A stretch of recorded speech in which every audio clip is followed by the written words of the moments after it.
We're at Shawshank. This is the last hole of the day at Shawshank.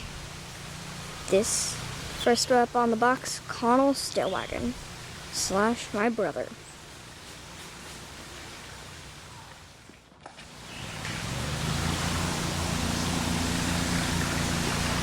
Now he's Cal A, playing some double treble here. Not double treble. We just all get 2 shots.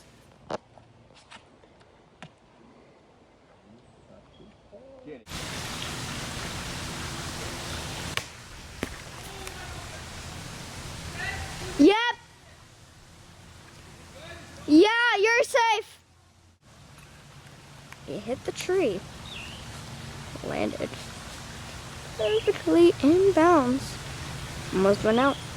Now we have Edward Giere.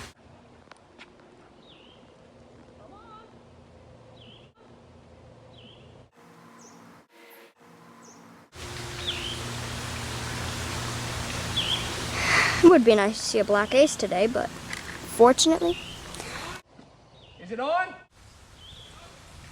It's not safe. It's OB. It's off. It's OB.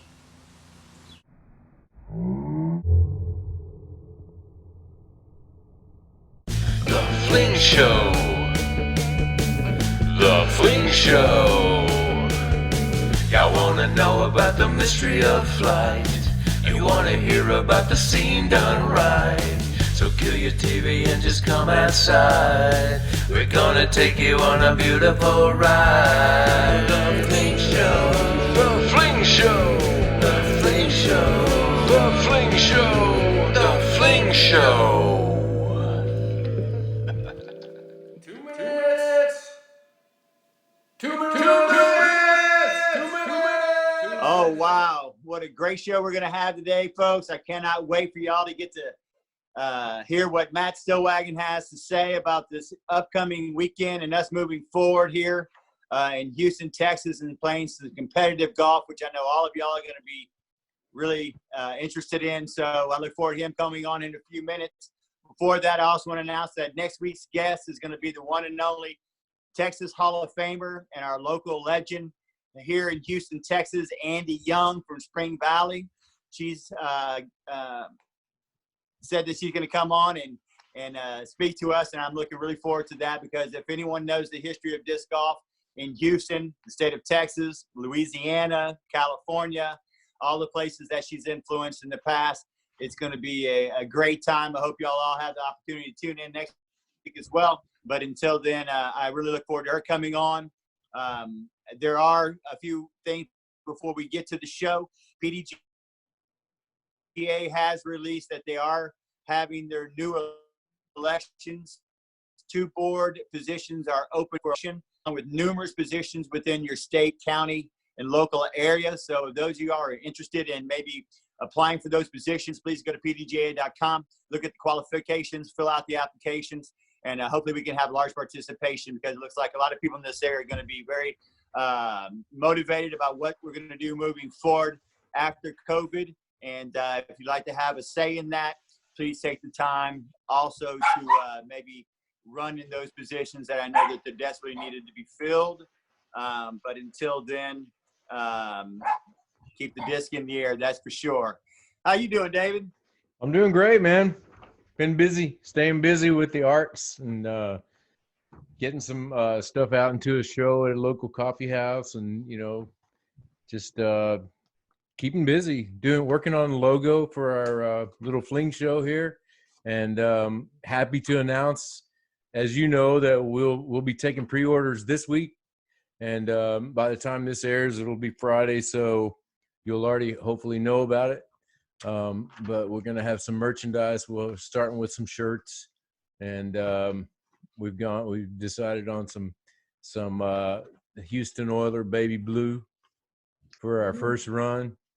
We both agreed that we wanted color, and just to save money, we're gonna go with that one color. And we both grew up on the Oilers, and so we're gonna go with that baby blue for our color. But anyway, that's coming out, and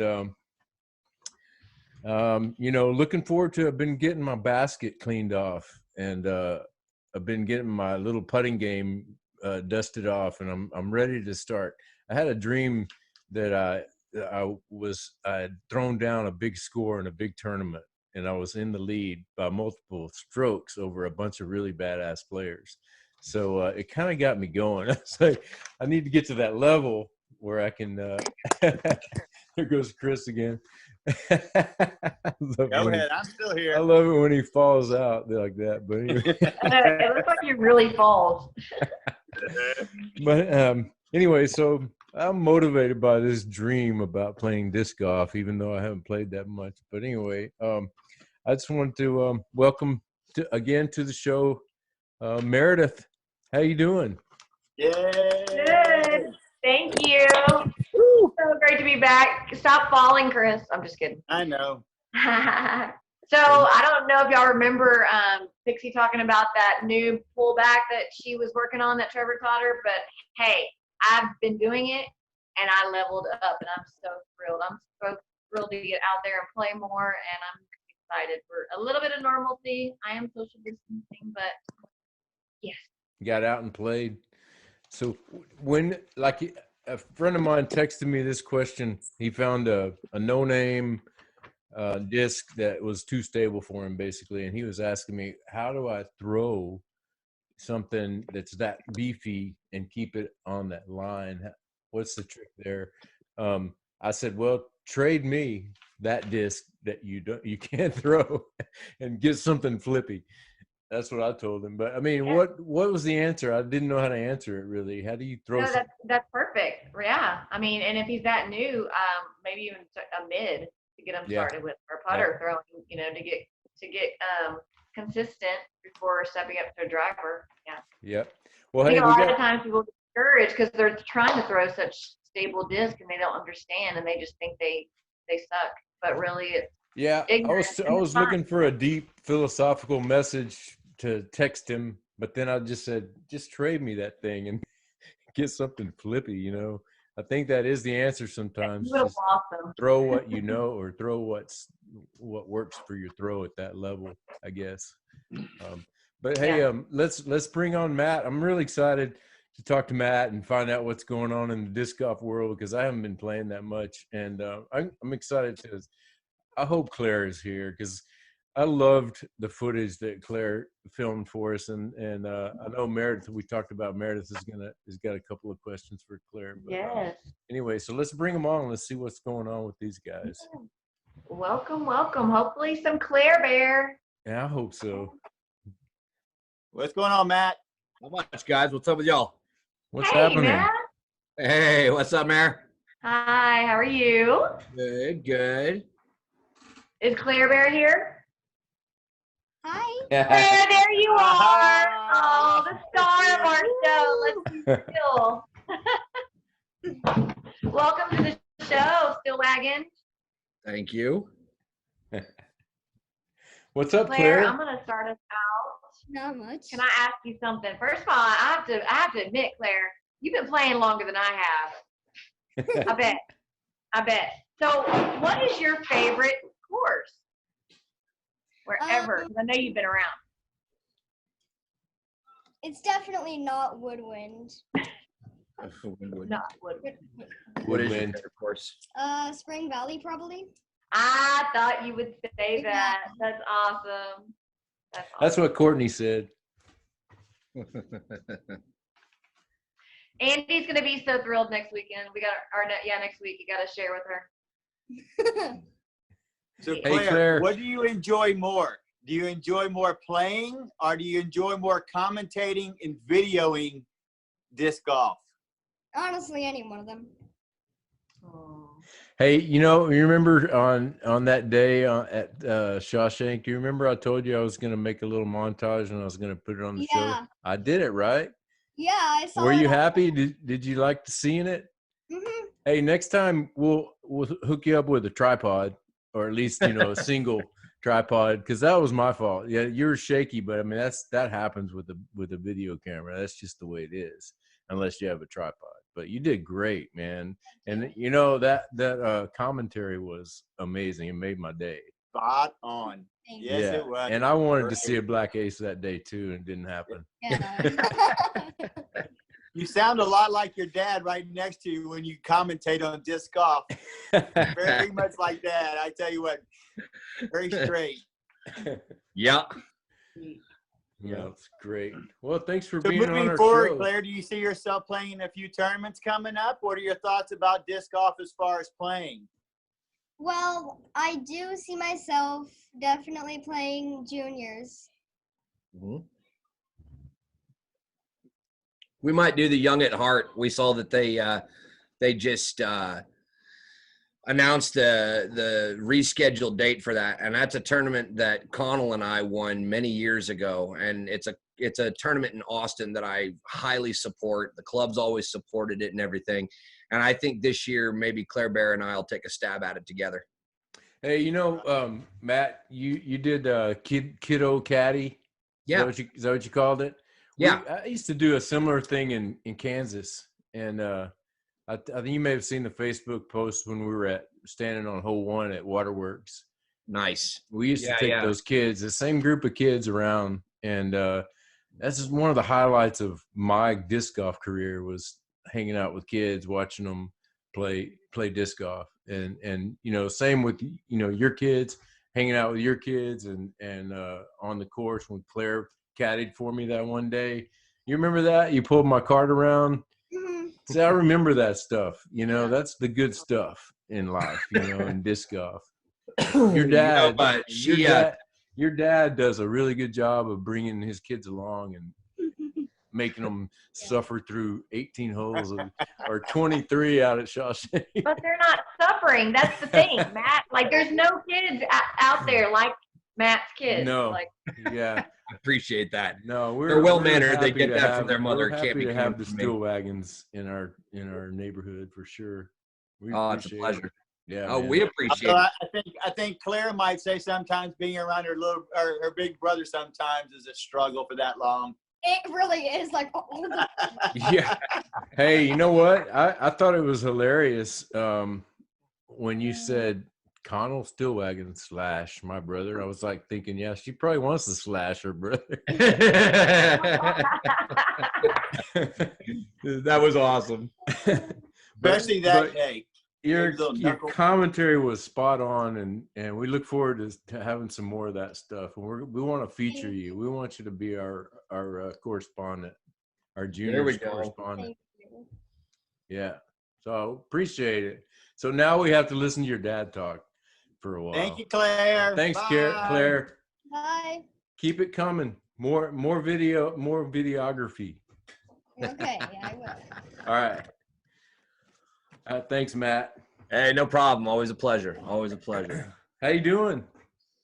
Good. Been busy at work and just trying to get things tamped down over there so that when we get back into the full swing of things, I can still provide the best level of service I can for the players.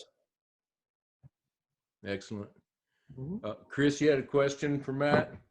Well, I mean, I'm ready to hear about the state of Northside Chain Gang and what we're going to be doing moving forward. You and I had an opportunity to talk, and I'm not just to repeat what you told. So I'd like for you to go ahead and give the breaking news. So this weekend we will start back up our minis. I will be holding a messenger group between all of the mini TDs that we have to discuss plans for reopening in general. I think I'd like to see how we do this weekend to really solidify what our process is and maybe kind of fine tune it. I really think that it's going to be a lot of business as usual mixed with just a few protocol changes of the slightest amount and just see how it goes. I think minis is one thing, tournaments is a different thing altogether. But I think that running minis is the start to us achieving some level of normalcy. So we'll start it off this weekend. As it stands right now, it looks like, in fact, the mini will be held at Shawshank. The reason for that is I think it's important to do this on a private course first. if we can fine tune our process and then unleash ourselves on the general public, as it were, afterwards, I think it'll come across much better. So doing it at a place where we have definitely hospitality, and equally important to the hospitality is having the ability to kind of experiment on a course where, for all intents and purposes, we can do no wrong, if you catch my drift. So I think that that's going to be a good launch point for us. Digital cards is a great idea, except the only other thing that's more brutal than the course at Shawshank is usually the internet reception. Mm-hmm. So I really don't think that we'll be able to achieve that, but I think we will go to a one person has the card for the group type system. Preventing the passing of that card will certainly help things out. I think what we will most likely also do is go to an envelope system for collecting cash. I like the idea of doing, a virtual cash, PayPal type thing. Although PayPal and some of those other groups can be a little bit suspect with some of their policies. And when they start seeing spikes of money coming in randomly and then going back out quickly, it raises red flags with them, and they usually shut these kinds of things down. So I really don't see that as a sustainable model for the way that we want to do this. So I think we're just gonna try some basic things. I don't want to reinvent the wheel here. I want to get back to normal. And I think from what we're seeing within our community, we'll see a lot of our regulars show up. Big Ace Pot still exists, even though it was hit shortly before the end of the year. I know it's built back up again. I can't remember the exact number. I know you guys are having AP on later. He might be able to give you a better idea. But bottom line to it is, I think if nothing else, just us holding our regular Saturday mini is about as normal as we get. And I think that's a good place for us to start. Now, you said Saturday. Is it going to include an afternoon mini as well? What about Sunday? I only want to run one mini so far, and then let everybody kind of free play on Sunday. Again, a lot will depend on the conversation, and you two are in that mini TDs messenger group that we have. You guys will be included in on that discussion that we're going to have. I'll probably start firing that up around lunchtime tomorrow, just to kind of get the ball rolling on it. I've looked at a lot of stuff. I've read some stuff from some different parts of the country where they're doing some different things, and it's really kind of funny. There's, say what you will, but during this COVID thing, one of the things that I have found out is that the old school underground cards are out and about all over the country. I mean, I've seen everything from tea times to switching to match play formats, to all kinds of different ways that are really unique, creative, and I think that the PDGA having to make the tough decisions that they did make, they too should learn from this experience. And I think that there's an opportunity for us to all network, so that, God forbid, if we ever get into this kind of a situation again, perhaps the lessons we learned this time around will make it easy or easier for other groups the next time around. I think we've all seen the news about courses being pulled in Austin. I know that they're in the process of getting those back. But look, man, at the end of the day, when it comes to public parks and rec, disc golf is at the bottom of the budget. And so, quite frankly, the number of things that it takes to reopen these facilities is an exhaustive list. And I think adding baskets and replacing courses, it's going to be pretty low on their totem pole. So we've been very fortunate with the responsibility of players throughout Houston for the most part, especially for the Northside Chain Gang, to where we've not had courses pulled. There have been courses that have been shut down. We've respected that. And as a result, now all we are waiting for is the word open, and we can go do our thing. I was I haven't been playing much, but I heard Jim posted something from Spring Valley about golf getting or something like that. Have you played out there? Has it been busy? I mean, what's going on? I I've played out there a couple of times. I ran into Chris out there yesterday, was it? Yeah. Yep. Yesterday. I've been out there 2 times. Of course, you know, yesterday was kind of nice. We started right around 9:15, and we had the traditional Better Off Dead card at Spring Valley, and that was another cool kind of way to normal, you know. But we had a good card out there. We saw other people out there, but everybody was well spaced out. You know, I will say this: Andy has done. What's that? Aren't they always spaced out? Yeah, well, yeah. Just chime in a social distancing reference only. Okay. But I think one of the nice things is Andy's a very smart individual when it comes to learning how to read things and learning how to interpret them. And I think that here's a person who is classic shark bait for a shutdown. She's a small business. You know, she's doing it on her own. And, you know, she's got a staff to take care of. She's got goods to sell. She's got bills just like the rest of us. And yet, throughout this entire thing, she has weathered this very well. I always, you know, Andy's like that second mom to us, you know, and she and I have touched base several times during this whole ordeal. And it's good. I enjoy bouncing ideas off of her. I enjoy some of our lively debates. I enjoy working with her. Somebody like that pushes me and makes me a better TD, makes me a better organizer, you know. So I think the way she's doing this, it's a great model for how to slowly reopen this. I'm not going to lie. I know she would love to have more people out there. I know I would love to see more people out there. But for what we have going on, I haven't seen it be overcrowded. I think it's just, you know, they've gone so many weeks with just the golf course open, and now they're throwing the disc golf course back into it. And the disc golf course, traditionally, they're going to bring in more people, just sheer numbers on that disc golf course than they will on the golf course.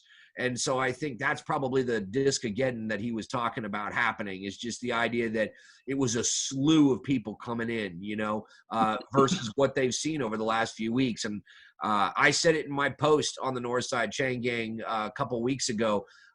Those are the areas where we as a disc golf community can affect good stories about reopening and about rehabilitating back to the normal.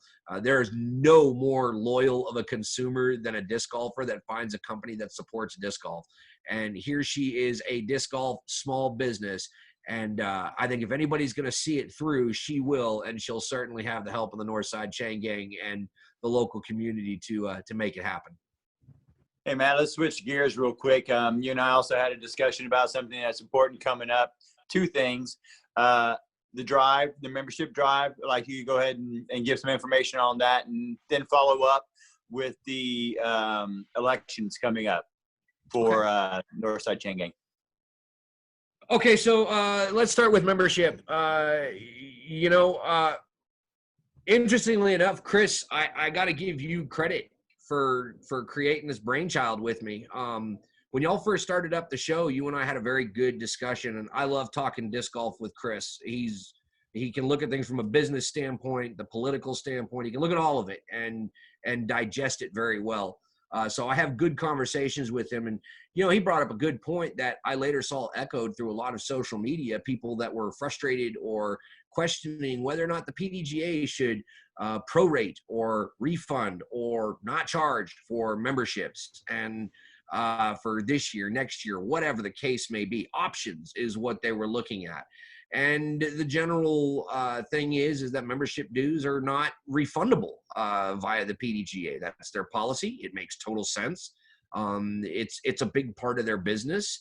But, you know, at the end of the day, they got a lot of stuff that they take care of as well. And it costs money to run the PDGA. Everybody knows that. So at any rate, as we started thinking about things, and, you know, Meridith is going to have a cute little smile on her face in about 2 minutes, because she was on the hook as the sergeant at arms for the club to run the membership drive. And what goes into running that membership drive is, as she will tell you, no small feat. I feel like I have sent her out as the coupon clipping researcher for good swag and stuff, and she comes up with some awesome ideas. And she was working with Edward really hard to get the membership drive going, and then bam, we're on pause. So as we started looking further and further down the line, things being pushed back, we know things are being canceled, we know things are being rescheduled. The calendar's going to get real tight when things open back up. So I talked with Edward and I said, look, financially speaking, we're in a good position.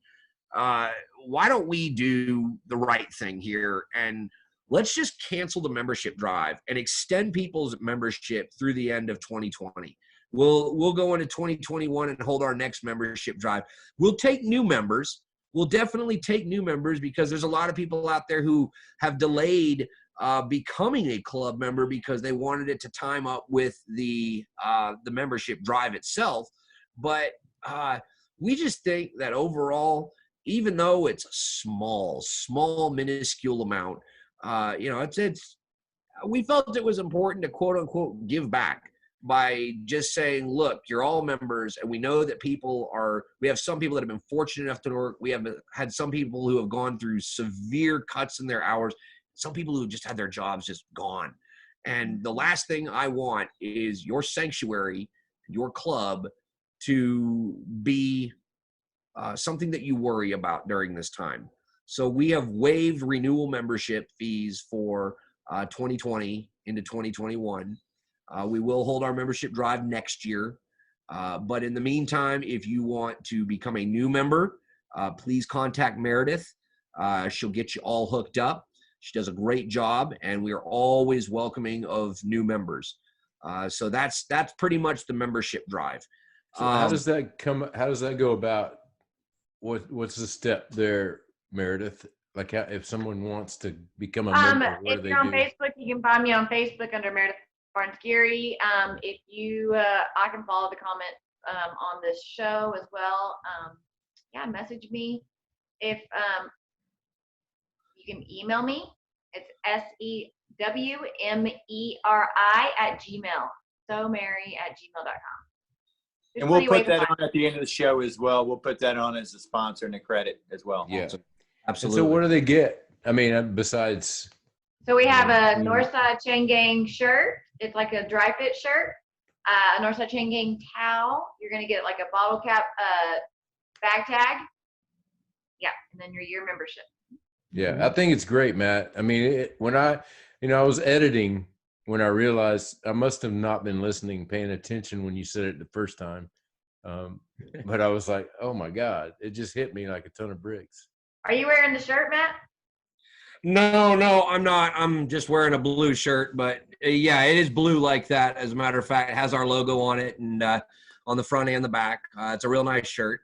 Every year we try to add a little bit of something for swag. Last year we took a gamble, and even though we are in Southeast Texas, hoodies are popular here for a few months out of the year. So we picked up some really nice hoodies last year. We still got some of those for sale, right, Meridith? Yep, absolutely. Yep. And, and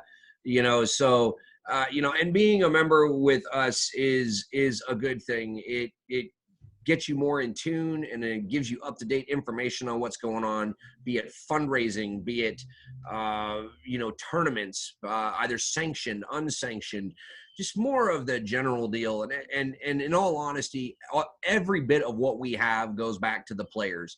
We run, and Dave, I got to tell you something, man. The end of the year award ceremony that we run, I mean, we spend a good chunk of change on that for everybody, and we do a lot of stuff for the club and everything. We give out our awards. I'm going to be honest with you. Stole that idea. One of the coolest things I ever saw was the way that the KC club used to rent out the banquet hall there, had this beautiful and I hope we get to something classy like that someday, but that just wouldn't be our style. So we're going to keep holding it up at Southern Star Brewery. Hey, that wasn't bad. I was there at that one and got sidetracked doing some golf out there, and I missed it. It's a blast. Throwing some holes on their property, but that's a great place to do it. Man, those guys are all old school disc golfers. Those are the guys, honestly, that got me into the game. I mean, Who Caleb are those Matt- guys? my brother did. So most of those guys, they used to be, the popular name around here was Team Pro Turn. So this is a group of some of the original Houston disc golfers. You're talking about, you had two guys living together that were always number 1 and number 2 in the state. It looked really weird. Mark McCoy and Scott Coleman back in his heyday. Both of those guys, they were like 1 and 2 back and forth. It was incredible. You'd go over to their house, they're throwing shots from the pool while taking shots. I mean, there's all kinds of stuff. But even before they started living together, those two guys were on the team. The Cecil Larkin, who is the most deadly Calais player you'll ever play against. If that guy gets a second putt, there's a 70 to 80% chance it's going in, and I don't care where it's from. You had you had Jeff Vogel. You had Rob Martin, who's one of the big wigs up there at Southern Star. And they had a few other token members as well. But they used to have a disc golf course, and not a lot of people remember this. They had a disc golf course on Jeff's piece of property. He had this piece of property that used to be an old monster truck testing ground. 3.5 acres of land and big moguls of dirt in the back. And there was a house that was on stilts. There were all kinds of like old junked out cars that were out there. And in the front big garage is where Jeff had his offices. And he was always making machine parts for oil and all that kind of stuff. And they had 12 baskets. And when I say baskets, the use of the term is very loose. They were made out of white PVC, DOT orange mesh that you see at construction sites. Mm-hmm. And they used like old, just cheapo Walmart chain that you could buy from the Walmart that was like a walk away from it. This is off of Booty Road and Booty and Rayford Sawdust area. And this place was just killer. They had these janky baskets. They had 18 different tee boxes, completely different shots on 3.5 acres of land. And the average distance for a hole was over 300 feet. It was like if you could putt out there, you could putt anywhere in the world. They were the jankiest baskets in the world. As a matter of fact, when they sold the property, I went out there and I saw these guys feeding these baskets through a shredder, and I'm like, no! And I went and I grabbed one. So I still have one of the original Pro Turn baskets in my backyard, as a matter of fact. But those guys they were kings of the game. And I mean, to be honest with you, they're where my focus is going to be. I just want to say thank you for what they've provided me. They gave me more passion for the game because they were just really good guys. I mean, they were mean. I remember when I first started, Rob Martin actually ended up drawing me as a doubles partner out there. And he was like, keep my money, I'm gone. And he just left because he was my partner. I sucked that bad. But I mean, I love those guys, and they're awesome. And so we like supporting them, and they support us. Yeah, no doubt. Hey, Matt, let's follow up on that. The positions and the for Northside Christian coming up as far as what's going to be up for voting for the board. Okay, so the chain gang.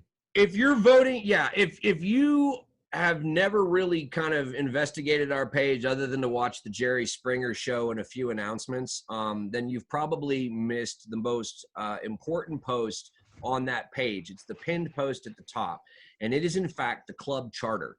Now, this is a very detailed charter. This is our constitution, if you will. And this charter works so well. We've been so blessed with it that we've had clubs from other parts of the country that are going through reorganization that have asked if they can just borrow our template. I've had a lot of conversations with other club officials that are like, man, we've had this club for years, we like it, but we got to do something a little different. And I've had long conversations with guys about how to help them structure their club, what they're looking to achieve, things of that nature. It's just something that I like to do. But in that document, it describes the individual positions that are with the club. Now, of the 5 cabinet positions that we have, there is only one position that is not voted on, and that position is the treasurer's position. The money is always the most touchy thing in disc golf. Where's it at? Where's it going? Where's it coming from? And a big part of the focus of our club and its charter is transparency, transparency, transparency. And, you know, we always post our statements, everything like that. The job of the treasurer, we feel, is so important that you shouldn't even leave it to chance. We feel that it is a position that should be nominated and appointed by the president of the club, but must receive a unanimous vote from the rest of the board in acceptance of the person for that position. So that is the only position that is not votable. But what I will tell you is that that position is definitely one that is going to be vacated by Edward, and will need somebody to fill it. You're in charge of the bank account. You're in charge of a lot of things. And I will tell you that I feel that the treasurer's position is the most important right-hand man position to the presidency of any club. You would think it'd be the vice president. It's really not. It's nothing about the vice president. It's just that the treasurer, he's the integral, he's so integral into whether or not you can do something or not. It's invaluable. So when, I know we can't really talk about it, but I mean, so do you know who's going to be the next president, and does he have a person in mind for that position? So you can just talk vaguely about that. Okay, so the votable positions will be the vice president, the president, the sergeant at arms, and then the course czar. Now, the course czar position is the one that AP currently holds, and I will tell you, the course czar program was based on a program that I started up a few years back called the course steward program. And being in the presidency, I was able to affect it. And we've gone through a lot of different course stewards, but the course czar position has always been held by AP. And that position is the reason that he is as good as he is. He knows every course. He knows every nook and cranny. He knows what needs to be trimmed, where the problems are. He is tight with the locals of that course. The course steward should be a local person in charge of organizing the locals. But that course steward answers to the course czar and brings him with the big projects that are going to take more than just the local guys to achieve. That position will be up for grabs. Sergeant at arms position. We used to call it the man at arms, and it just got awkward calling it the whoa man at arms, is currently held by Meridith. And Meridith can be challenged. She is the incumbent. And who's to say, hint, hint, wink, wink, nudge, nudge, that she shouldn't go for a different position within the club. But she definitely is one that can be challenged. The vice president's position is currently held by Charles Mayo. Charles has done a great job as the vice president for the club, very loyal. There's no better man to have manning your score point than him. Between he and I think we can blow through 300 people in like 30 minutes and not even bat an eye when it comes. You guys are amazing at what you do. And we just did that, one tournament, and you guys came in like a swarm of, helpers, whatever, a swarm of something. But I was amazed how to be efficient. It's still it's a work in progress, but we'll teach you how to be efficient. Yeah, that's what that was really welcomed in that. Oh yeah, and Charles, Chris and I were both in the weeds pretty much. It's okay. It's okay. That's where you're supposed to be. That's where everybody starts. Yeah. But I think the vice president's position is indeed up for grabs as well. I don't know if Charles plans on running again as the incumbent, or if he's looking to take a different position, or what his story is. The presidency. I feel at this point that it would be premature for me to make it a one-horse race. So I will not say any names. But what I will state is that I have a vision for who I think would be a super solid cabinet. Chris has been let in on what that is, sworn to secrecy. But I think every person that sits in the president's chair wants to see things handed off in good shape, but also to the proper caretakers. And the people get to decide that. But I've had talks with several people that I feel should run for different positions. They all have one thing in common. They have been involved as members. And I think that's a big thing, because if you think you're involved as a member now, stepping into a cabinet position, as I'm sure Meridith will attest to, is like, it's your other job. And it's fun, but we we do business. We do business flat out. So, I mean, they're important positions, but I've got in mind who I'd like to see in each position, why I feel they should be in that position. There's two ways you can be put on the ballot. The first way is to nominate yourself, which you're more than welcome to do. We would put you on the ballot. And then the second way is you can be nominated by somebody else. However, the caveat to that is that if you are nominated, you must accept that nomination. I don't want somebody that's going to be like, yeah, he'd be great for this. And then you don't know what's going on behind the scenes with that guy's family or job or life situation. And it may just not be the right time for them to take that position. And they may not be comfortable saying it. And I think it sets them up for failure because then they feel like they let people down if they don't run. So I want to make sure that if you're nominated, you accept that nomination. You can, these nominations need to be in by September the 15th. On September the 15th, we will announce who the candidates are. We will give them a platform to do some campaigning, if you will.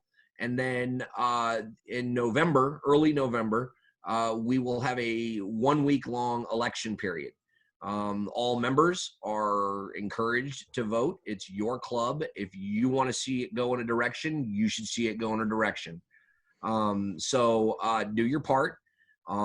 And then that group will have their appointment for 2 years, and that will become the face of Northside Chain Gang moving forward. Where's the charter on the PDG on the Northside Chain Gang page? It's the pinned post. So when you look at the top post, it's right there. Okay. There's a lot that's in there. When I say it's detailed, it discusses purpose, it discusses positions and the purpose of those positions, election process, nomination process, who fills in for who and steps in, order of succession. It covers tournament fees. It covers mini fees. It covers ace pot. It covers it's nuts to bolts, and and it's a breathing, living document. So we've made changes over the years as we have seen things fit. There you go. Okay. There you go. Yeah. Okay. It's a very in-depth document. Some people think it's too in-depth. Other people love its depth because it leaves very little for questioning. And it even discusses conduct unbecoming of a member, consequences for that. And the interesting thing is that it's all been based off of experience. And so we feel that it is a document that we have used every part of that document over the last 4 years, every part of it. And I think it's important to know that, that is the club. It's not the person in the chair as president. It is not the person in any of the cabinet positions, nor is it any one member. Well, I would imagine that this is the source that you want to go to if you're thinking about running or if you're thinking about nominating somebody for running. Absolutely. Read this first.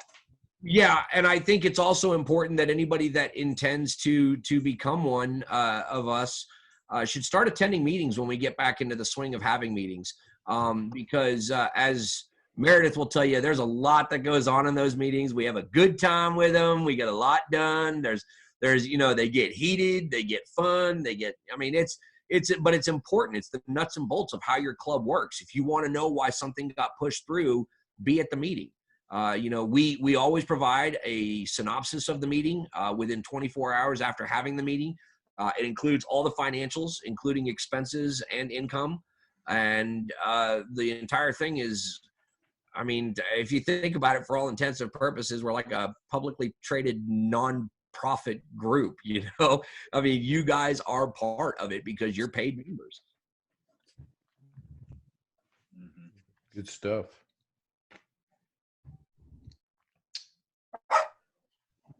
What do you have on? Go ahead, Chris.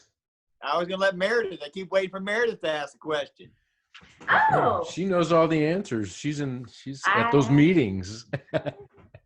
Tell us about the Masters Cup coming up, Matt. Isn't that Shawshank? The Masters Cup is, first of all, not a Northside Chain Gang event. Although it's testing the waters of what my future initial plans are for what I'm going to do post-presidency. I said before I wanted to start paying homage to the guys that brought me into this, like the older guys that used to play, and you don't see as much anymore. And my homage to them is that I'm going to be putting together a tour series for 2021. So it is an all age protected tour series. We're going to be going to Austin area, Dallas, Houston will probably hold both the championship and the first event just to kind of give it a home base, if you will. But we're gonna kind of crank it up and have a really good time with it. I'm gonna make a point series for it, trophy for the overall point series, maybe a belt or something like that. We're gonna have some fun with it. But this year, I want to kind of test the waters, and Steve Dufresne has long since wanted to hold a Masters Cup type event there. You know, so this year he asked me if I would TD it for him, and I said absolutely. So here's the deal on that. It was originally scheduled for May the 2nd. Obviously, that has come and gone with the PDGA putting the kibosh on it. Perfect timing with your question, Meredith. I actually just got word back from the state coordinator, Steph Vincent, who actually has us on the waiver for the month of June. Now, as I am reading it, this waiver will basically be decided upon as my date is approved pending the PDGA releasing everything for June. I'm going to say this right now for all your viewers out there. If the PDGA pushes past June, we go a different direction with this tournament. I'm not making guys wait any longer. Period. End of story. If the PDGA cancels the month of June, we will convert this to an NPT event. Age protected, flat out, one-time event. Now, the difference will be that if it is a PDGA event, we will follow the PDGA rules and guidelines for payout. AMS will receive merch. The vendor for that merch is going to be Bill and Ted. That's why we changed it to June the 13th. That was a weekend that they were available. If, however, the PDGA says no go on June, then we will convert to the NPT format. Now, the NPT format pays out a different percentage. We pay out 33% of each division. We do not pay out the 45 to 50. We pay strictly the 33% rule. And in that instance, the other big difference is that it will be all cash to all divisions. So that's really the big difference with it. Either way, it will be 2 rounds, 2 completely different layouts of Shawshank 18-hole version. Very similar to what we do for Texas Am Dubs, but I'm thinking about playing with a couple of different lineups for holes that I've been given. But either way, we will hold the tournament on the 13th. It'll be a one-day event. It is listed as the Texas Masters Cup. It is currently registration. I'm waiting for them to open it back up. It should be up by the end of this week.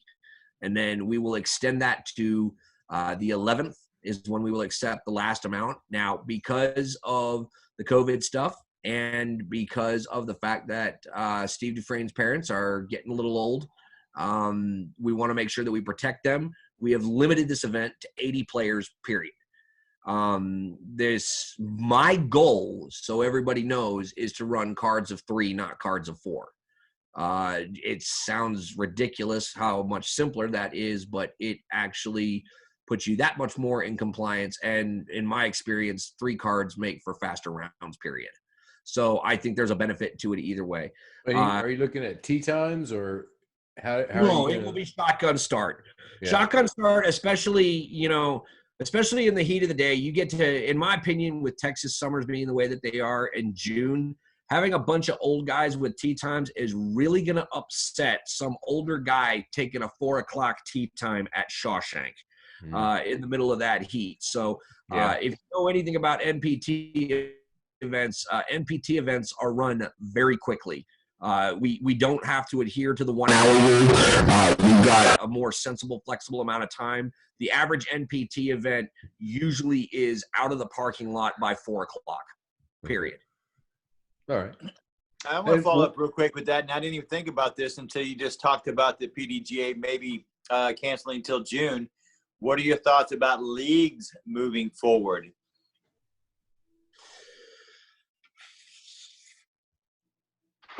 I mean, it depends. You know, I mean, technically speaking, if they can't have tournament play, then they won't have league play. I don't see how you can have one without the other, because at the end of the day, a league is really nothing more than an extended tournament, if you think about it. So if they're not going to go that direction with it, I think they should just issue, like, for example, y'all only have one round in, right? Mm-hmm. Okay, so if they end it, then they end it. They end it, they give everybody their rating based off of that. So at least people got one more rating in before the shutdown. If you think of it that way, it's actually kind of cool that way for you guys. But if it's work, then I was kind of looking at it more as some fact of competition less than the PDGA itself. I'm not so sure. I know a lot of people do play for their rating as well, but in the end, you know, we were trying to look at that bonus structure at the end where people get to play for the extra cash, and it's kind of more of a competitive thought to me rather than a ratings. But I do understand for those who are really dead set on the rating issue. I'm not one of those, but you know, I was thinking more of like people like to compete in a league, because then, you know, you can see how you are each week, and then at the end of the league, we all play for that extra cash, extra bonus, which I thought was fun and exciting, and I enjoyed. I just didn't know what your thoughts were on that. You know what the difference between the PDGA and the NPT is? The ultimate difference is $1 you save, where the money goes. Mm-hmm. Okay. I've said this to you guys before, and I'll say it again. I stole the NPT from the state of Maine. The state of Maine has one of the best unsanctioned tournament series out there in the nation in the form of the MPT. Okay. And there are others. Southern Nationals runs. I was going to ask you about that. Southern Nationals. Yeah, Southern Nationals runs a phenomenal. Yeah. And it's sad. They used to be so much stronger in Texas, and I think they want to make a push to get back into more of the Texas market. What happened? What happened to that? I don't know. I really don't know. You know, we contemplated making one of our events a couple years ago, an NPT, a Southern National qualifier, and there was just no interest. And I think it's because the focus of where these guys are, there's enough tournaments in the Southern Nationals that they can get points at, that coming to Texas just really didn't make much sense to them unless it was going to be a destination thing. You know what I'm saying? Mm-hmm. So I don't know. I think it's just going to take the right person getting back into it, and who knows who that'll be or what that'll be. But I mean, somebody out there, I mean, I've heard rumor that they want to make another push in Texas and see if they can get it up and going again. But who was the Southern National leader? Like, how did that? Because it's always about people. It's always about a person, or, you know. To be honest with you, Hemi, it was out by the time I came back in. Okay. And when I came back from Maine, it was just unheard of. I think, you know, Chris, to kind of bring this back around to what your question was, and kind of show you where the point of where I'm going is that competition, the PDGA exists because they centralize a lot of organizations to make one organization. But right now, they're lacking presence.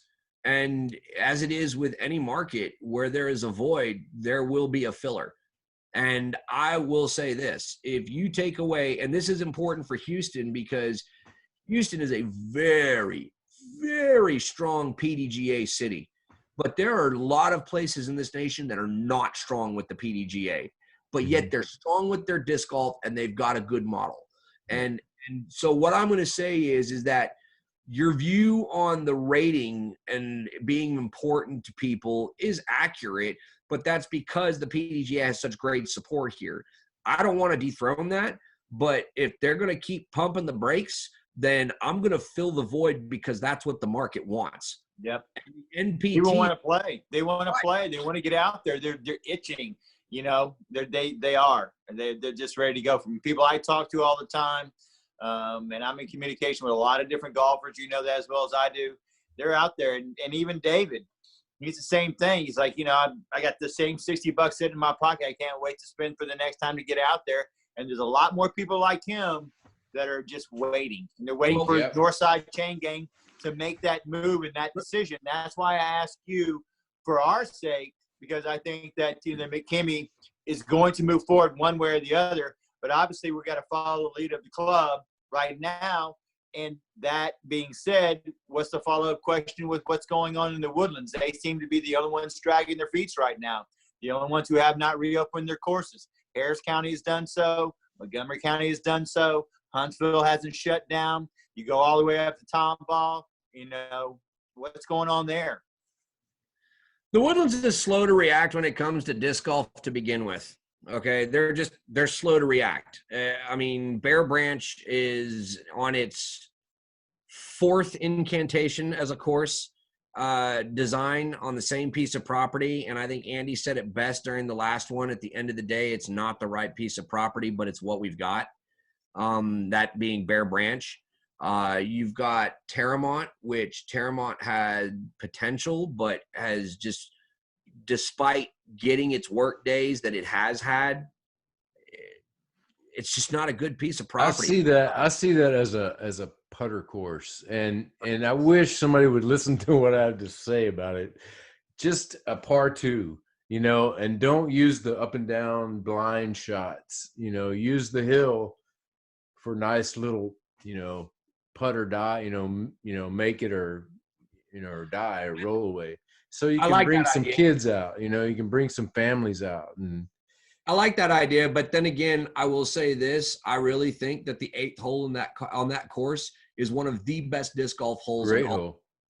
Great hole. Yeah. I've got phenomenal shots of the sun setting on the basket. But you could still have that hole, maybe. Okay, so maybe one none. Keep that one. But either way, it's I guess getting back to what you're saying, Chris, is that the Woodlands there's only been one PDGA tournament. This is a fact. There's only been one PDGA tournament held on Woodlands public park courses.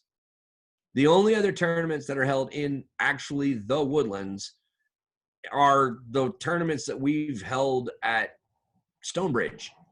And why is that? Because Stonebridge is within the Woodlands, but a private entity that enjoys our company, and we have a mutual relationship with, where we've given and they have given back. And so I wish the Woodlands would get on board with it, because they're wasting it. They want to do some things. I've had some good meetings with Woodlands Parks and Rec, but the follow through on their end has never really been strong. And the reason for that is probably best described as, we're a beer sport trying to make it in a wine community. And it does not translate well to the general public here. It's got its pocket of definite followers. Bear Branch sees hundreds of people a week out there. And if they open it back up again, it's going to flood like nobody's business with people. And I think that's great. But at the end of the day, is it really the kind of test for the level and skill level of the players that we have out here? Not really. It's great for the beginner. Sadly, Terramont is the greater challenge, but it's the greater challenge for all the wrong reasons. So, I sense your frustration with it, Chris. And as I stated before, and I still hold true, I think you guys should explore looking at other courses in other jurisdictions than just the Woodlands to add to the mix. There's nothing that stops you from doing that. You can still play recognizable courses, but have the change up to make it so that the ratings balance out pretty well. Now, if the PDGA doesn't open back up for business in June, then to be honest with you, you might want to consider running your league, if you will, rather than sanction, and make it a point series that starts off for the time being until such time that you can get it sanctioned. And perhaps make that dollar that was going to the PDGA now go towards a bonus cash structure or format for those people that play in your events. Well, and the other thing too is people really do love the rating thing, and that's why the PDGA has really made it, establish themselves. Just come up with a rating system, something that's, that you could somehow figure out. Why can't you do that? It's too fallible. Yeah. It really is too fallible. I'm going to be honest with you. I'm not just saying this because I brought it down here and I like it, but I love the bagger protection rules we have for the NPT.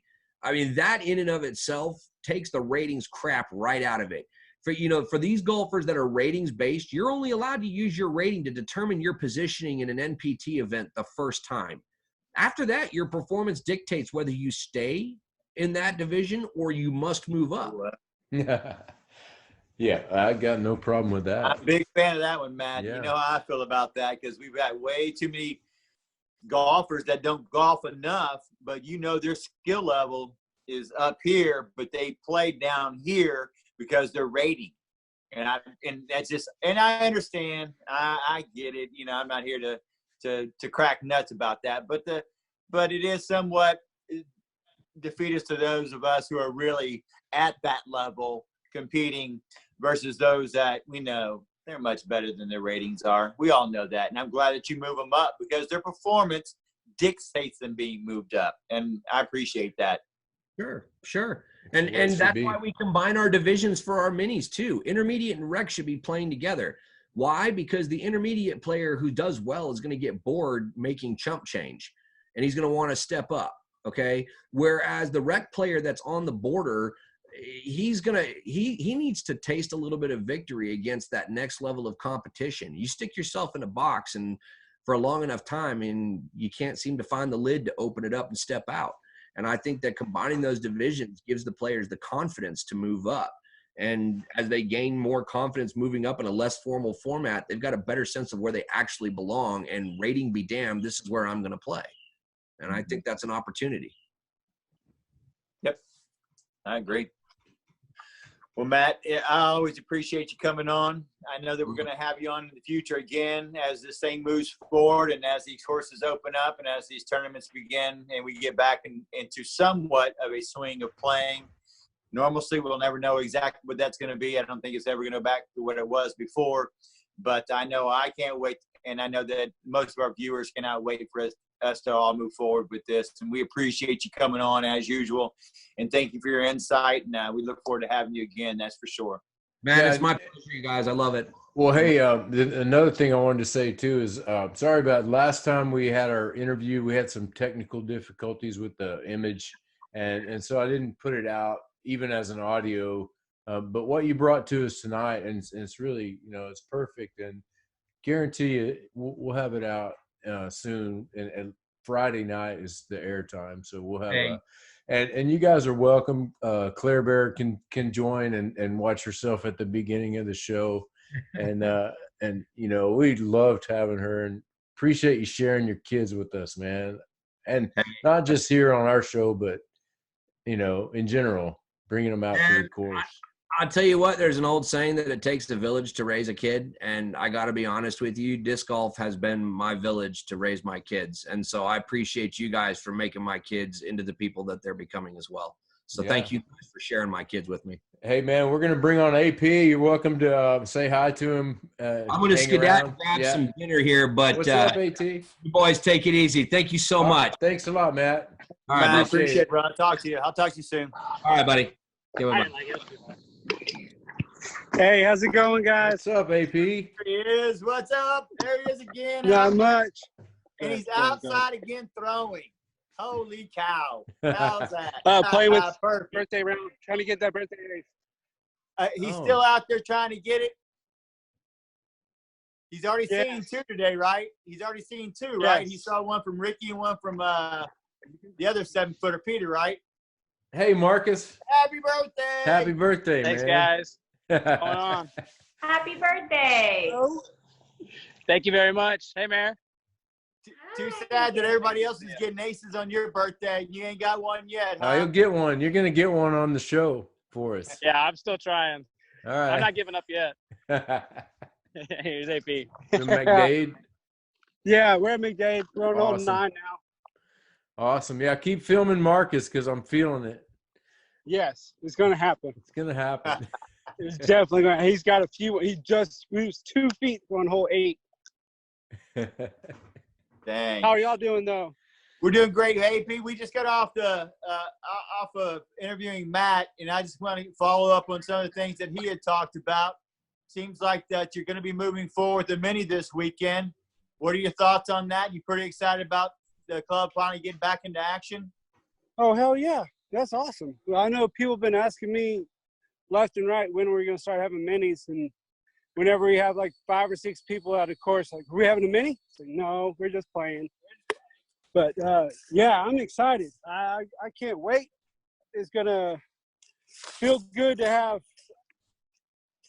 not like I haven't had competition playing this throughout this COVID, but nice to have more people coming in and seeing my other brothers again.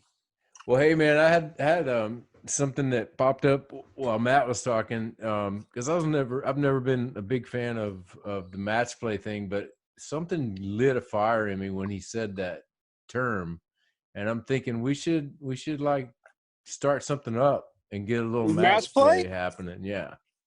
Yeah, I love match play. I grew up playing golf. So I challenge you. Oh, bet. Let's go. All right, it's on. Me and AP. We'll start this thing off. All right. And Claire and I will film it, and Claire can be the commentator for it. All right. Oh, she would be an Sounds good. excellent commentator. That sounds good. Ratings will go through the roof just because of Claire. No doubt. Amen to that. That's right. That's what we're hoping for, anyway. Yeah, but when is he talking about doing this? No, he just mentioned different formats okay. during this shutdown or during this, new world that we found ourselves in. And I just thought, man, match play would be great for this, because you could go around all the city everywhere and meet people and, play your matches. And it's just a good format for what's going on here now. It is. And that's why I liked the Winter League when we had the teams, because match play was a part of it, and that was always my favorite part. Mm-hmm. Yeah. What hole are you on now? Hole 10. But we got here we go. So I got to come over here because it's too right. loud. Good. Keep rolling. We want to see this ace. Yeah. Meredith, what do you have for AP? Do you have anything for AP? Mare, are you on here? I'm on here. Hi. Hi, sweetheart. How are you? Okay. Nothing's wrong off the tongue. It's gonna come. It's gonna come. Let me think. Are you gonna be a part of the minis going on this Saturday? Or are you like? I can be there Saturday. Where's Matt planning on having it? Yeah, that he actually was going to. He was telling us he was going to start the conversation with the TD tomorrow, probably around lunchtime, and talk about that. Really, probably just doing one to start things off. Kind of fill it out. Make sure. Okay. Okay. That's Shawshank. Shawshank, yeah. Oh, Shawshank. Okay. Let's see. Oh. I got pretty close. But Hey, how many aces do you have, AP? I have 29. I'm trying. Not as many as I do. Of course, we got the ace master over here with 98. That's G-Man. Hey, G-Man. Is that G-Man? Yeah. Come on, G99. Oh, just over the top. But I'm on 29. I'm trying to get that 30. I've only got one this year. And it was on my father's birthday, so I'm trying to get one on Marcus's birthday. Everybody aces on Marcus's birthday. Right? Yeah. Then Ricky and Peter got them at Briscoe. So that's pretty cool. I saw that. I love that course. I have such a blast out there. Yeah. Hey, AP, Oh, you know what? last week we got to talk to Courtney and Pixie. And one of the things that, Trevor and Courtney, I'm sorry. And one thing that Trevor said that he was working on, which he's lucky because he has a course in his backyard and on his parents' property, he was working on his game while this was all shut down. So what part of your game have you been working on?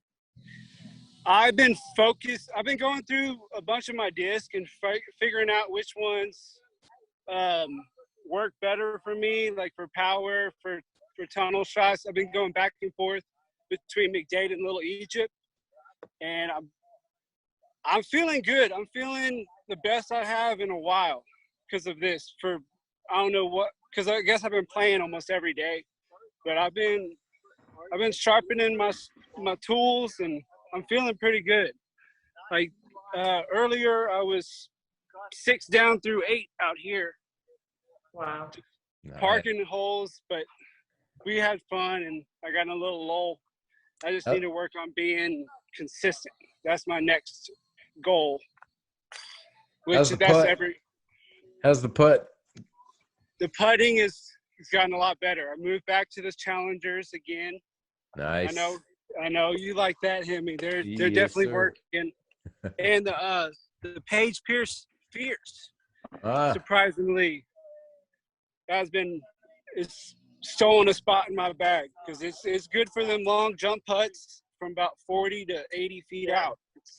Yep. They're amazing. Sean Banks chains, like he loves that fierce putter, man. He glides them in from so far all the time. I've been using my KC AVR for throwing, and I finally got an arrow back. Shout out to Mr. Hughes and Ricky Bobby. Ricky Bobby gave me the arrow, but I used to have one when I started, and it's one of my best putters for sure. Nolan throws the arrow. Yes. I have a friend of mine mailed me an eagle, and it became arrow. It was the eagle. The eagle was the original beveled edge disc. It was the first beveled. Was it really? Yeah. And it's an arrow. It's amazing, man. Okay.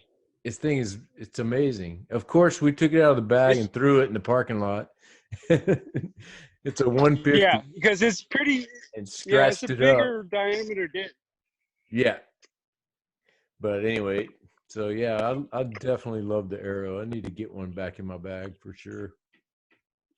So now that looks like we're getting back into playing some competitive rounds, what are you looking forward to the most? Who are you looking forward to playing against once we get back into the swing of things? Joey freaking Hinkle and where are you, Joey? David freaking Himmeline. Both of Hey, you. we got a challenge. We're gonna have to go. We're gonna go. Where are we gonna play our match? You call it. I'll leave that up to you because I've been playing. As long as it's not Tat or Little E, you call it.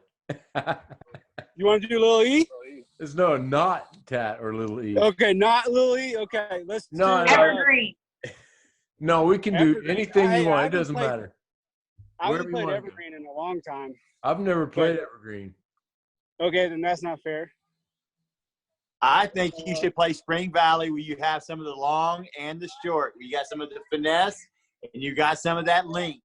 Because you know as well as I do, you can mix it in there on both of them. We can play Little E. I think that may be the course for y'all to play. Yeah, both got a good knowledge of it both. And I like to see that round right there, to be honest with you, because there's some long holes y'all can both reach. And there's some ones in the trees where y'all can both hit an early tree. You never know. I'm down with Spring Valley for sure. All right. I love that course. All right. We'll do it. We can do Spring Valley match play. And we can do the whole – we can do like 20 holes. So we can let's do the silver. Let's do the silver layout. Oh, yeah, that's the horse. Yes. Yep. I like the silver. Silver's my favorite. Silver is one of my favorites now. Gold's my favorite because I won on it, but I still love silver. Yeah. Right. Watch him hit this one right here. Close. I'm a bit early on both of my shots. I need to hold on to it a little longer. Yeah, a bit early means you landed like 5 feet from the pin, right? It was 5 feet from the chains when it passed it. Oh, you're going for the aces today. Oh, absolutely. I'm trying to show Marcus another ace. He's going for chains and long putts.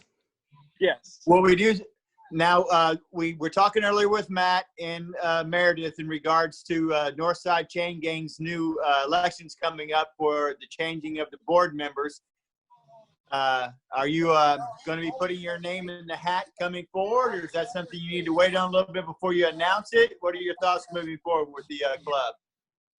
Well, I'm pretty sure it's been kind of laid out that I would be the next one because Matt's endorsements. I'm honored, and I'm willing to accept the role if y'all will have me. I'm good for president or vice president.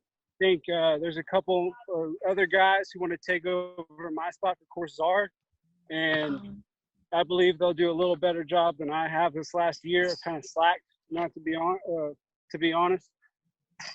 But yeah, I'm willing and able. Awesome news. Like to hear that. Hey, Yes, you got my vote.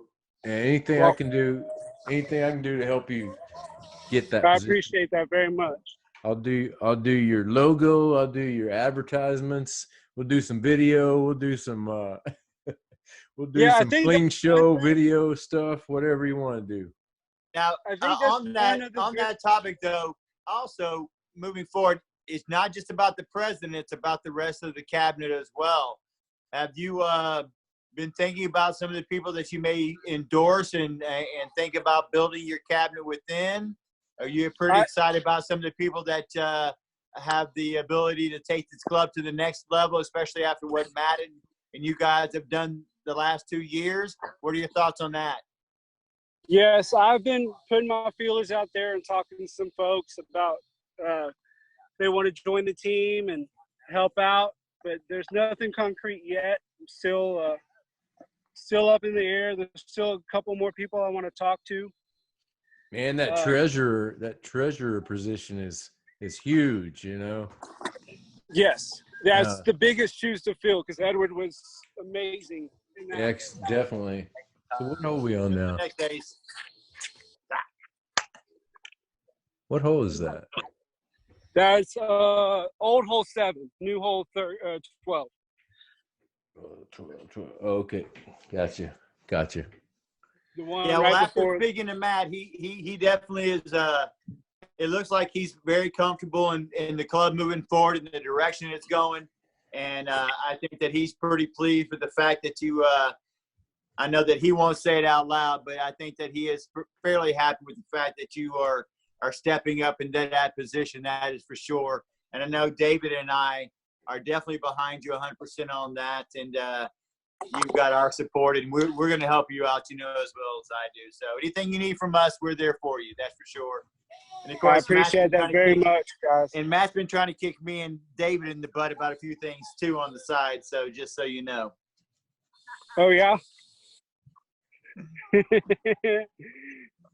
But yeah, I know he's looking forward to playing more and focusing on that aspect, and he definitely deserves it. About after the 4-year run he's done to this club, it's skyrocketed, man. It's almost global now.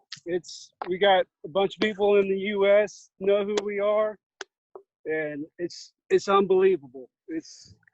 Hey, something came to my mind. I was looking at actually Bruce Duke commented on something about, we were talking to Trevor, and he said ask him about his putt or something at Texas State's 2017. His layup putt on 14. Yeah, layup putt. I didn't know anything about the layup putt. I'm not really talking about that, but I looked at those scores and the people there. How do we get those people back to Texas State? Because you had the number 1 and 2 players in the world, and then you had a whole list of everybody else who's usually at USDGC and Ledgestone and all the great tournaments. Are you talking about the one at Evergreen, or are you talking about the first Evergreen? one? Yeah, it was Evergreen, 2017. Did you see the list? I mean, it was everybody. I was there. That was I played advanced and I got second place in that Very one. nice. So I was there. Man, I was looking at the ratings too. You didn't even cash unless you made 1,020, average, or close to that. That was. We need to get that happening again somehow. Yes, we do, and that's to ultimately be fair. The more cash, the more people will come. So if we can raise more cash, but and again, we ran it 2 years where it's supposed to be a traveling thing. Yeah, we took it up for 2nd year. Now this year is supposed to be in Tyler, which I fully endorse. I talked to my buddy down there who runs the Parks and Rec, and I was like, this would be an amazing place for Texas States. It's my favorite park in Texas that I've played so far. Dogwood's one of the toughest courses that you will play. And so it's a good test of distance and accuracy. That's why I think this next year is going to be one of the best years coming up, or this year. I thought this past year, the year you won, like I wasn't that into the sport, and I'm sorry I missed out on all the action. I'm sorry I wasn't there to see you take it down, but I was rooting, for you from at home, watching Facebook and watching all the news and stuff. But this past year was really fun. We had some guys staying with us, and guys that I follow. Yeah. I follow now on the tour, and the lefty, and Nathan. Yeah, Nathan, and then Philip Bartholomew, and it was really cool. It really was the thing that catapulted me back into the sport, and just being Nathan around. Nathan's a really good guy. Nathan is amazing. I got to play with him a lot at Victoria. Yes. I loved watching him. I loved watching Nathan play, and caddied for him, and because being a lefty, watching the way he handled the Gold course, and it was inspiring, And then, Philip's just a really cool guy to hang out with. We had some good times. But yeah. Philip stayed with you too? Yeah, Philip was traveling with Nathan at that point. Okay, so when I got to Spring Valley, I was there, I believe, Thursday, and I played a practice round, and while we were playing, Nathan and Philip came up to us while we were playing. Nathan was riding his bike, and we got to talking. Those were the only them two and Rick Steeler. I think that's his name.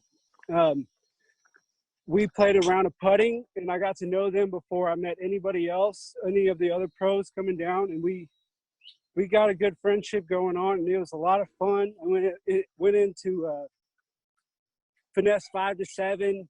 Philip threw in a Kong in that pond on the right. And in the pond. I thought you were gonna say he threw it in the basket for an ace. No, he threw it in the pond. He was like, "Dude, I'll give you $20 to go get that disc for me." He was like, "Okay, I'll go do it." And then we stayed around and we putted, and those are some really good guys for sure. I would play with them anytime. They're class act fellas, and they're very good golfers. Like, I let Philip throw one of my drivers, and he almost aced power 6 and fucking flip flop. It was awesome.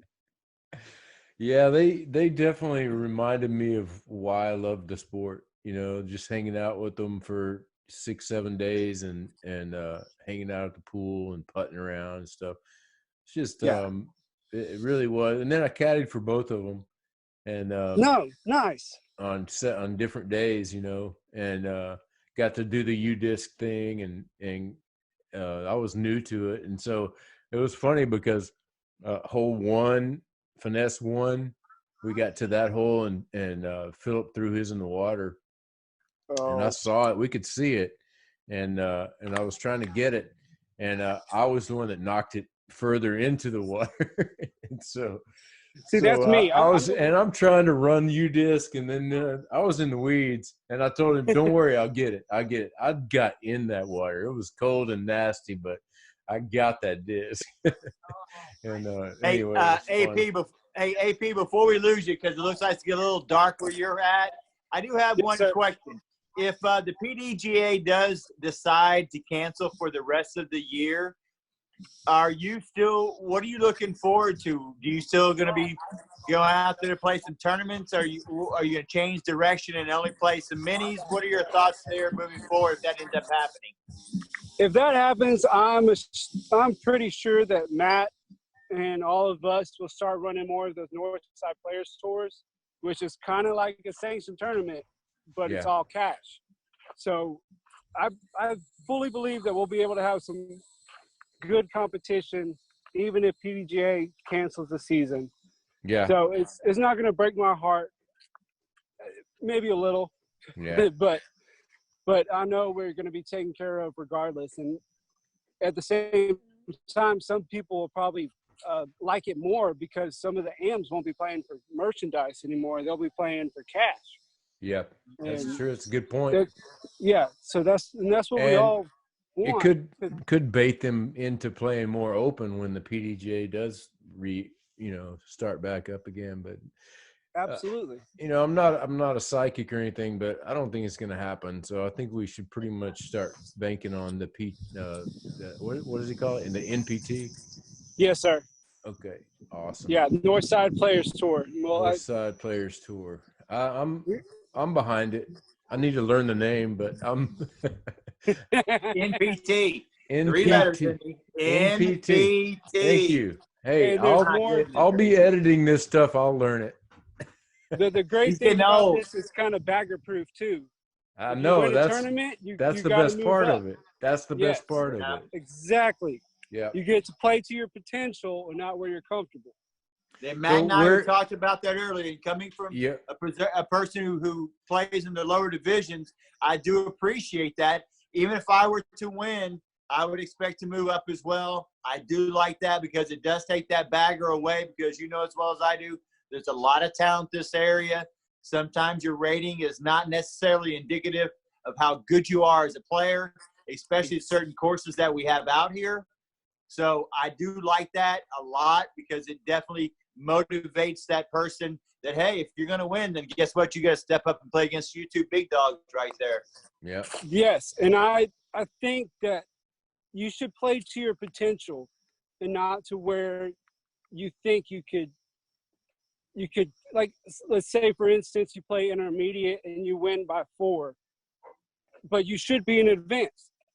The advanced win, if you even win by 1, it's going to feel way better than that intermediate win. And that, for instance, that's going to boost your confidence, and you'll believe in yourself more. That's what I truly believe. Mm-hmm. AP, there's a number of times where I've sat there and listened to you and Matt announce winners of minis, winners of tournaments, and oftentimes you've had the rec person beat the intermediate winner, and sometimes you've had the intermediate winner beat the advanced winner. Exactly. So it's not like it's uncommon for even larger tournaments for that to happen. So I like the idea that next time you have to step up, because too many times I've seen that. It's like, how is a rec person beating 40 people in the intermediate division, yet you're still allowed to play? And they go, oh, it's my rating. Well, we all know your rating is not indicative of how good you are. In my honest opinion, if a rec player should be somebody who just started or somebody who plays less than a dozen times a year. If you average once per month, yes, you can play rec. But if you've been playing 10, 8, 5, 6 years, you don't need to be in that rec division. You need to play it intermediate, and you need to take your losses, get some bruises, but you will learn, and you will improve your game, and you will be thankful for it. That's my honest opinion. No doubt. Hey, there's something that happens when you're playing up, and I know this from avoiding playing Masters for so many years. There were so many people that wanted me to play, or wondered why I didn't play Masters, and the reason was because I saw magical things happen when I was playing with open players, and who's to say what you can do? I mean, exactly. If you limit yourself mentally, right off the bat, you're already sabotaging your game. So exactly. And I punch that in with when you're putting and you think you're going to miss the putt, it's more likely you're not going to make that putt. You got to have confidence, and it transcends when you start doing better with better people. Well, with that said, I'll see you soon at Spring Valley. Yes, sir. Me and you match play. Yes. Can't wait. I'm Yeah, so excited. we're kind of losing you there, AP. You're Yeah, kinda in the we're dark losing there. the daylight. We can still hear chains if y'all still have an ace hole. We still want Marcus to get his birthday ace on the Fling show. Yeah, I think he's gonna go to 9 and 10 and see if he can get one last one or get All one. right. Yeah, if we can hear it, that's Yeah. good enough. We'll say that's a validation. We'll keep it rolling just for that. Yeah, I'll come over here. All right, cool. Hey, so what day is going to be good for you, AP? Y'all need to set up a time. When do you think you might be able to get out? Yeah, let me check my schedule. Yeah, you get with me, Hemi, because I'm pretty sure I can make it work. That's a He joke. I wakes don't up. really have a That's the schedule. Oh, okay. I know you're still working, so you just let me know when you want to play, and I'll practice my putt, and then I'll come play. Hey, speaking on you practice working, night I'm and going to day. call you tomorrow about that flooring, AP. And for those of y'all don't know, if y'all need any flooring anywhere in North Houston or Conroe area, you need to hit up AP. Please keep it local. Let's support the people Definitely that need keep it the it local. most. And I've got my neighbor too. I told you about that, AP. I've got him, and I've been kind of putting the pressure on him, making sure it's not just an insurance call. I said, you better make sure this is real, because I'm not going to have my good friend come out and give you a quote just because you want the insurance thing. So anyway, we're looking out for you, AP. I appreciate it very much, guys. But Man. we'll help you out, no problem. We're doing work still. What was I going to say? Well, I'm going to call you tomorrow, AP, for sure, because my wife's beat me over the head right now. So go ahead and set us up as far as what we're about to listen to. You're moving over to hole 10? Yeah, or hole 9. Oh, hole 9. Okay. I'm gonna try to ace for y'all real quick. All right, let's see it. An ace in the dark. Hey, Marcus. What's up? How you see doing, me? man? You see the moon? Hey, it's your birthday today? It is. And is it also Steve's birthday? It is. You have the same birthday? We do. Wow. I'm sorry. That's awesome. Marcus turned 30. He's finally old. I can't call him young kid. Are you anymore. 30? Yeah, you can't call me young anymore. That's for sure. No, he's on the downside now. He's already thinking about Masters, man. Yeah, I can't wait 10 years, baby. Hey, I'm So 2 is months Wade older, Masters. so yeah. What are you throwing, Marcus? What are you going to throw in? You're going to flick something, I guess. What are you gonna flick in on hole 10 or back in? I'm throwing the shotgun. Ooh. Yeah, I'm gonna ace coming up with the shotgun. You're flicking, though, right? If y'all don't know about the shotgun, I've never heard of it. It's the new mid-range from Black Zombie. Ah. And it's a gateway mold, but that shit is awesome. It's a stable mid. If you ever thrown a verdict, it's what a verdict should be. Ah. Because it stays Stable verdict. Yes. And it'll glide. It's surprising how much glide it has. All right. Folks, that's the disc review today from Pro Anthony Perkins and Marcus Stevenson. I need that. The numbers are 5502. So it's like a buzz, but I think it has more. It's like a stable buzz, but with a glide of a Buzz SS. You don't throw buzz, do you? I have been, yes, sir. Oh, yeah. Cool. Yeah. Is it in your bag right now? Not at the moment. Nope. I love my rocks more, to be honest. Yeah. And then I have a Coyote that's similar to my buzz.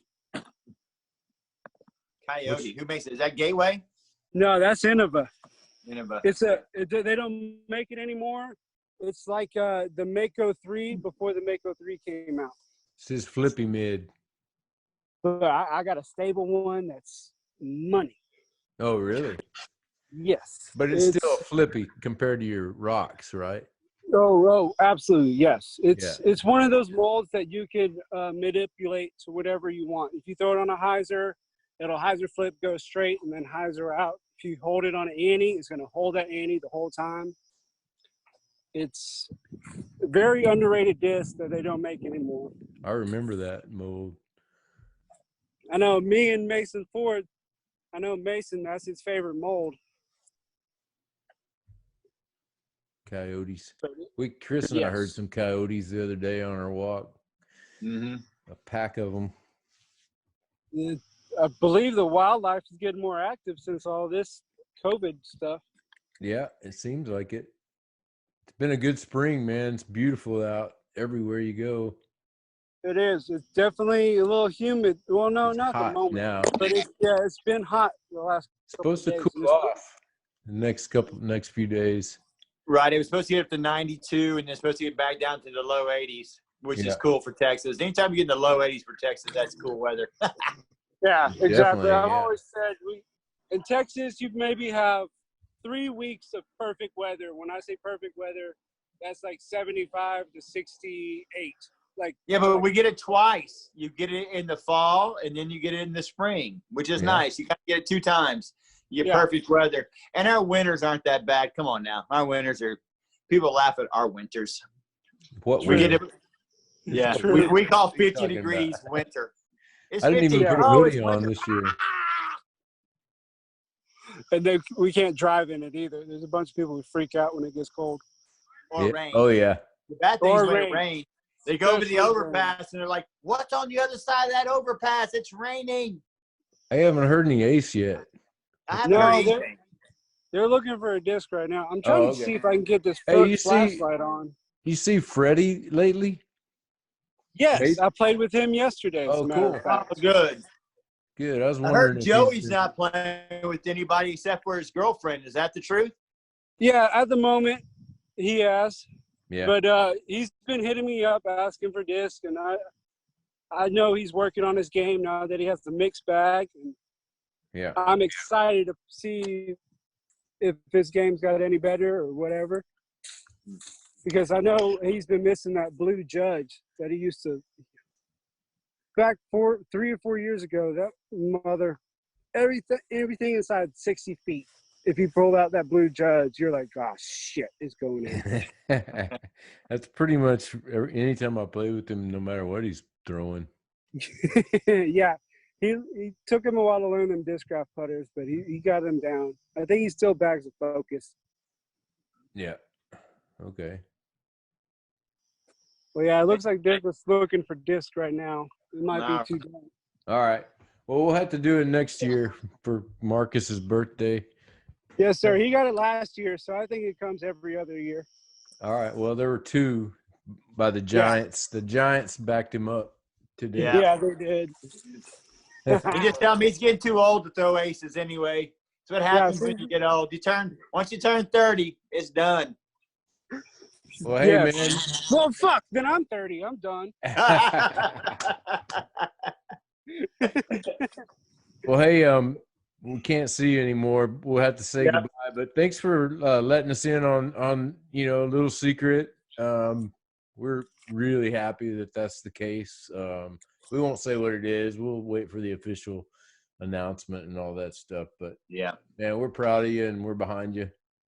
Thank y'all guys very much. Love y'all guys. Y'all are fucking awesome. Love you too, man. Thanks All right. for spending some time with us. Peace. We're gonna set this up between you and David. It'll be on film. That's right. Hey, no, seriously, I'm serious about doing this thing, but maybe some little grassroots match play thing just for a little warm up. Like whoever wins this one challenge somebody else or something like that. Ooh, I like that. Kind of like holding the court, or like you're playing pool, holding the table, Or we get a belt. We get a belt and we can do you're holding the belt. All right, let's do King it. of the hill. Hey, I'll come up with King of the basket. some art thing. And then another plug real quick. Last week I did that Simon challenge. The every 10 feet you got an hour or whatnot. If y'all heard that one. No. You start at 10 feet and as soon as you make one, you go back 10 feet. And you have an hour to see how far back you can go. Simon started it. He got to 160. He made 150. When I did it at Wynwood, I made 160, got to 170. And the only person that I know that's done better so far is Paul Mcdade. He did it on his second try. He got to 190. He made 190 and he got to 200. So I know people are trying to get to that 200 club, and we got it filmed. Dylan Still filmed it. So awesome. He's editing it right now, and we'll get it out here as soon as we can. That's Sweet. awesome. Can't wait for that. Yeah. Send that'd it be to us. awesome. We'll put it on for sure. Definitely. Will do, guys. Yeah. For sure. All right, AP, man. Appreciate it, brother. Peace. All right. Later, brothers. All right, man. Later. Later. See you, Marcus. He's looking for a disc. Yeah, that was awesome. So cool. It's so cool hearing from AP, and he always calls me when he's on the course, which I appreciate. You know, I like those candid out in nature shots. Those are the best. I'm just so glad to hear that y'all are going to get back and be competitive, and that's one of the things that I love about disc golf, and especially playing with you is the fact that you know you're challenging the top of the echelon in Houston, Texas, but at the same time it's about fun. And as we've often expressed here, it's about he who has the most fun wins. And while I know both of y'all will go out there and be, you know, trying to win, I know that for sure. At the end of the day, I can't wait because it's just going to be an enjoyable time. And that's what we all love about this game. You know, we enjoy the competition, but more enjoy the camaraderie and the ribbing and the fun and the people. And, the people. And this is what I like the most right there. What y'all just did organically is what makes disc golf enjoyable for me, especially, you know, being over 50 years old now. I really, really enjoy it. It's awesome. Are you over 50? 55. You're only 3 months older. You're the old man in this group by 3 months. I am the old man. But hey, no, I was serious. I had a dream last night, and it inspired me. You know, I dreamed that I'd thrown down a really kick-ass score at a big tournament with big players, like big names, and I was playing an open, and I was in the lead by 4 or 5 strokes. And I don't remember anything about the round or anything. I just know that feeling when I woke up thinking, I got to repeat that. You know, I got to somehow live up to that. You know, whatever that was, you know, and it was a really cool dream. It left me with this excited sort of hunger, you know, the same hunger I felt watching those guys play and, you know, just picking up on AP's energy and Marcus's energy and just missing that, you know, miss that. Haven't played, because, you know, I haven't played that much and except for, you know, our card and, you know, playing with John and Jake, and you know, that's fun too. And but even that I haven't played that much, you know. So, well, my goal I can tell you right now is that I have never shot under par. I have shot par 3 times. So my goal this year, or coming forward, is I want to shoot under par. That's my goal. And you know as well as I do, my hiccup is the putting. I think I can get over a bad driver too, but that I look forward to it, and so I've it's gotten better. And from what I've seen, your drives have gotten better too. I mean, I saw it kind of like, I guess it was Shawshank, and you had a really good excuse for getting in a funk that day. You know, with the losing your best friend and stuff. No, that was out at Cypress Wood, But you know, from what I've seen with your drives, man, it's really coming along. And the footage that we took right after our first league out at Stonebridge, it's good form. It's confidence. That's you know, that's we were talking about that with what is great putting the first time we talked to AP, and confidence. You know, how do you get that? Repetition. And then you got to put that repetition into play out on the course. And you got to somehow forget about it's the mental part. Everything. The mental part is tough. So, but I look forward to it. But I do appreciate Matt coming on today. I do appreciate AP coming on today. I love Claire. I think we found a treasure. I cannot wait to move forward with her and see her grow. You and I have been very fortunate to watch Connell and Claire grow up for these years. Matt has done a tremendous job, along with his wife. We don't get to see his wife as much. Hey, let's talk about Connell for a second. And we didn't really give him enough credit, or, you know, we should have had him on too. But I wanted to focus on Claire tonight, but I wanted to talk about Connell. our round out at Shawshank, the one that Claire filmed. First of all, he almost aced that hole. You can't tell from her footage. He hits the tree, and it was, from our perspective, we all thought it went in. You remember? Yep. We thought that was, hit. We thought it hit the basket, and so it's flying in. But the whole entire round, he was holding it together. He wasn't cussing as much. He wasn't having a meltdown like he used to, and he's growing up in his game. I told him when we got in the car to leave, I was like, I beat him by one stroke, playing double trouble. Not me, but just the way, how double trouble works. It's weird. Yep. It just worked out that way. But I told him, I was like, that's about as good as I can play this course. That day I played pretty well for me, and beat him by one stroke. I was like, man, you're doing something right. I don't know what it is, but keep it up. It's been great to watch him grow up. I mean, like I told you a long time ago, he used to always ask me what I shot when I came in, as if he just couldn't see if he could beat me. And he was young at that time, very, very, very young. But, to watch him grow up, and I've got video of him pulling disc out of snow farm trees that I threw way up in the air, being held by Mayo and Justin Holman, and just to watch them both grow up. And a story about Connell.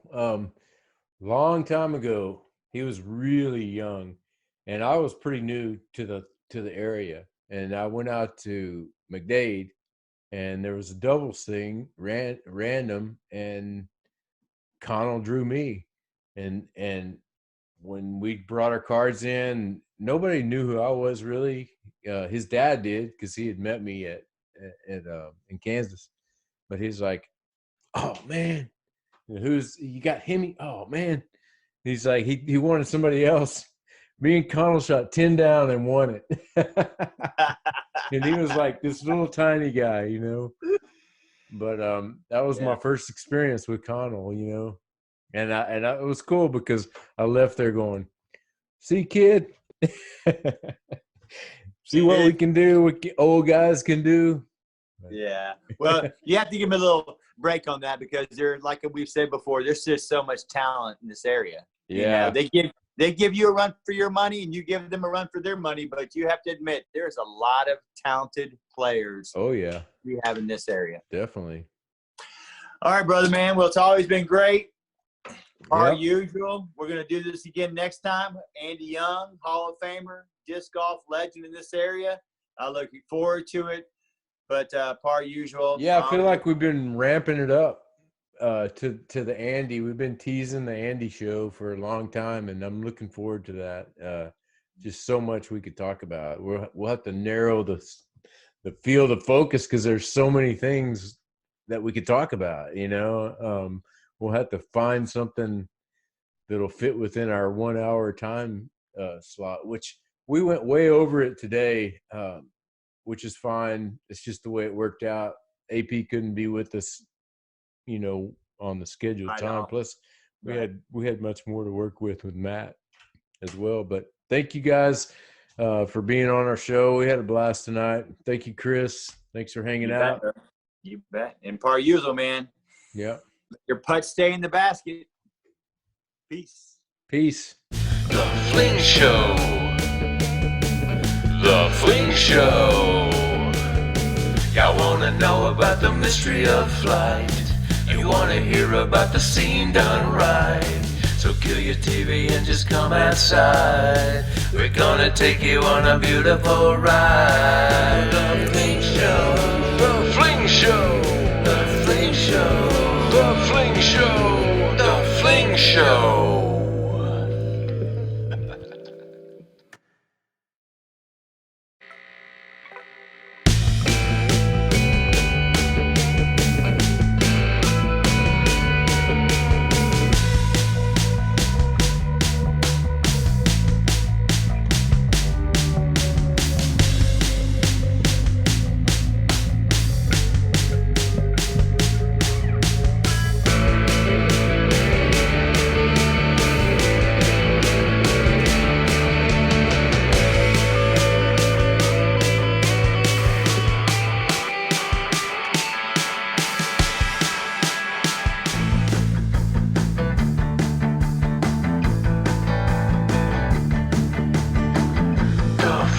Show.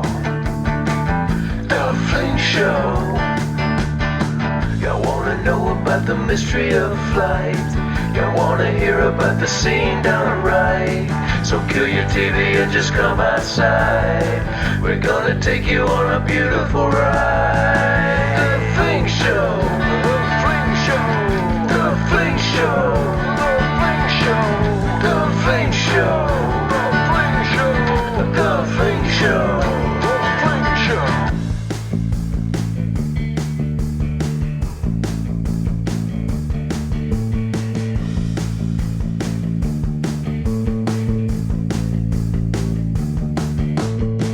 So kill your TV and just come outside. We're gonna take you on a beautiful ride.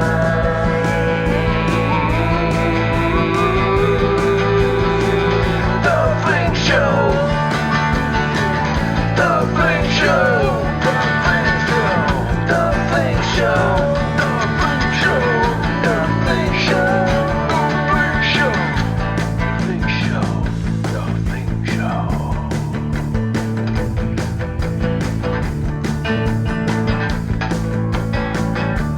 Y'all wanna know about the wizard of flight?